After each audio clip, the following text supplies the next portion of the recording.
السلام علیکم اسٹوڈنٹس، آج ہم پلاسٹڈ کے بارے میں پڑھنے جا رہے ہیں۔ پلاسٹڈ سیل کا ایک آرگینیلی ہے اور یہ ڈبل میمبرین باؤنڈڈ ہوتا ہے، یعنی اس کے گرد دوہری حفاظتی جھلی موجود ہوتی ہے۔ پلانٹ سیلز میں پایا جاتا ہے اور فوٹوسنتھیسس کرنے والے پروٹسٹا یعنی مثال کے طور پر الجی میں پایا جاتا ہے۔ پلاسٹڈ کی 3 ٹائپس ہیں: کلوروپلاسٹ، لیوکوپلاسٹ اور کروموپلاسٹ۔ مائٹوکونڈریا کی طرح کلوروپلاسٹ کی بھی دوہری حفاظتی جھلی یعنی ڈبل میمبرین ہوتی ہے۔ آؤٹر میمبرین بالکل سموتھ یعنی ہموار ہوتی ہے، جبکہ انر میمبرین میں چھوٹے چھوٹے تھیلی لائک سٹرکچرز ڈیولپڈ ہوتے ہیں، سیک لائک سٹرکچرز ہوتے ہیں جن کو تھائلاکوائڈ کہتے ہیں۔ یہ دراصل کوائن لائک سٹرکچر ہیں، سکہ نما سٹرکچرز ہیں۔ ان کے اندر خاص قسم کا رنگدار مادہ ہوتا ہے۔ تھائلاکوائڈ آپس میں اوپر نیچے ایک دوسرے کے ساتھ جڑے ہوتے ہیں، جس کو ہم گرینم کا نام دیتے ہیں۔ گرینا کلوروپلاسٹ کے اندر ایک فلوئڈ میں فلوٹ کر رہے ہوتے ہیں، تیر رہے ہوتے ہیں، جس کو اسٹروما کا نام دیتے ہیں۔ کلوروپلاسٹ وہ جگہ ہے یوکریوٹ کے سیل میں کہ جہاں فوٹوسنتھیسس کا عمل واقع ہوتا ہے۔ کلوروپلاسٹ میں کلوروفل پایا جاتا ہے اور کلوروفل رنگ دار مادہ ہے، سبز رنگ دیتا ہے پودے کو، اور اس کے ساتھ ساتھ کچھ ایسوسیٹڈ پگمنٹس بھی موجود ہوتے ہیں۔ پگمنٹ کوئی بھی ایسا مادہ ہوتا ہے جو رنگ دینے والا ہوتا ہے۔ یہ پگمنٹس تھائلاکوائڈز میں پائے جاتے ہیں، اور پلاسٹڈ کی دوسری قسم کروموپلاسٹ ہے۔ ان کے اندر وہ پگمنٹس موجود ہوتے ہیں جو پودے کو خوبصورت رنگ دیتے ہیں، شوخ رنگ دیتے ہیں، اور یہ پودوں کے پھولوں کی پتیوں میں اور پھلوں میں پائے جاتے ہیں۔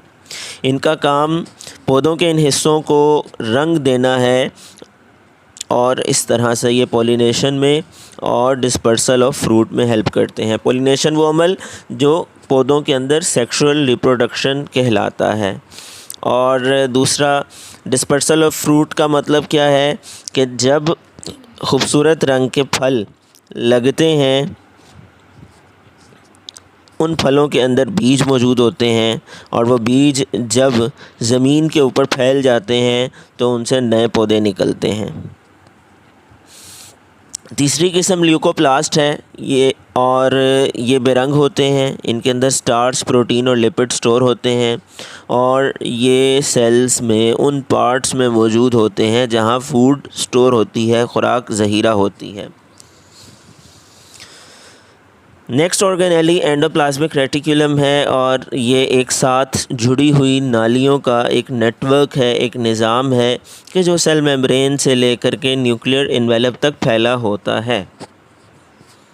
نالیوں کا یہ نظام 2 حالتوں میں موجود ہوتا ہے: رف اینڈوپلازمک ریٹیکولم RER اور اسموتھ اینڈوپلازمک ریٹیکولم SER۔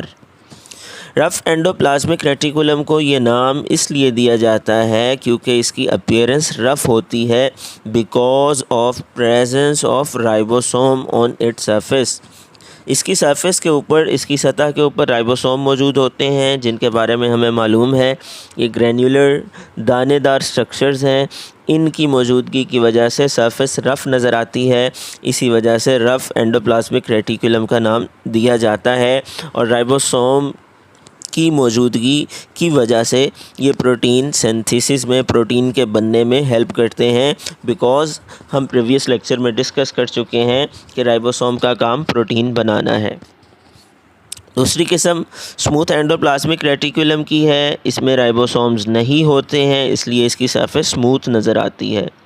اس کا اہم کام لپڈ کی بریک ڈاؤن کروانا ہے اور مختلف مٹیریلز کو سیل میں ایک جگہ سے دوسری جگہ موو کروانا ہے۔ ایک اور اہم کام زہریلے کیمیائی مادوں کے زہریلے اثرات کو ختم کرنا بھی ہے۔ اس کے بعد گولجی آپریٹس ہے، ایک سائنٹسٹ جس کا نام کیمیلو گولجی تھا۔